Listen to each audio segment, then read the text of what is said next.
What a terrific ODI 100 from KL Rahul, and 100 to remember for ages while setting up a target on the board. It's a slow wicketங்க, ரொம்ப கஷ்டமான wicket, பால் நின்று வருது. But KL ராகுல் என்ன மெக்னிஃபிசண்ட்டாக construct பண்ணார் அந்த இன்னிங்ஸை. உண்மையிலே any cricketer who has got the ambition to play the next level of cricket has to watch this innings again and again. என்ன அழகாக ஜடேஜாவோட ஒரு பார்ட்னர்ஷிப்பை ஸ்டிச் பண்ணிவிட்டு அதுக்கப்புறம் நிதிஷ்குமார் ரெட்டி என்ன அழகாக பேசி ஆட வச்சு ஃபைனலாக அதை ஃபினிஷ் பண்ண விதம் பிரில்லியன்ட். ஃப்ளாஷஸ் ஆஃப் எம்எஸ்டி தெரிஞ்சது.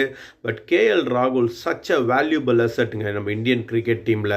குவைட் அண்டர் ரேட்டட்னு சொல்லுவேன். பட் என்னை பொறுத்த வரைக்கும் அவருடைய வேலையை மிக திறமையாக செஞ்சிட்ருக்கார் இந்தியன் கிரிக்கெட் டீமுக்கு.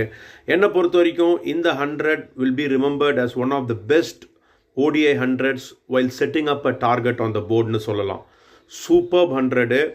285 டு கெட். விக்கெட் கொஞ்சம் ட்ரிக்கியாக இருக்குது. டியூ வருமா என்னன்றது தெரியாது ஆர்டிஃபிஷியல் லைட்ஸில்.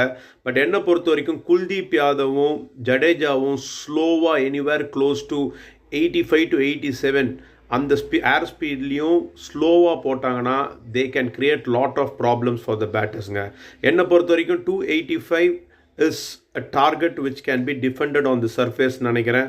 பட் என்னை பொறுத்த வரைக்கும் கேஎல் ராகுலோட நாக் கண்ணிலே நிற்குதுங்க. What a knock from KL ராகுல். டேக் அ பவுன்னு சொல்லணும். I am eagerly waiting for the New Zealand run chase. But என்னை பொறுத்த வரைக்கும் கேஎல் ராகுல் இஸ் கிளாஸ் அபார்ட்.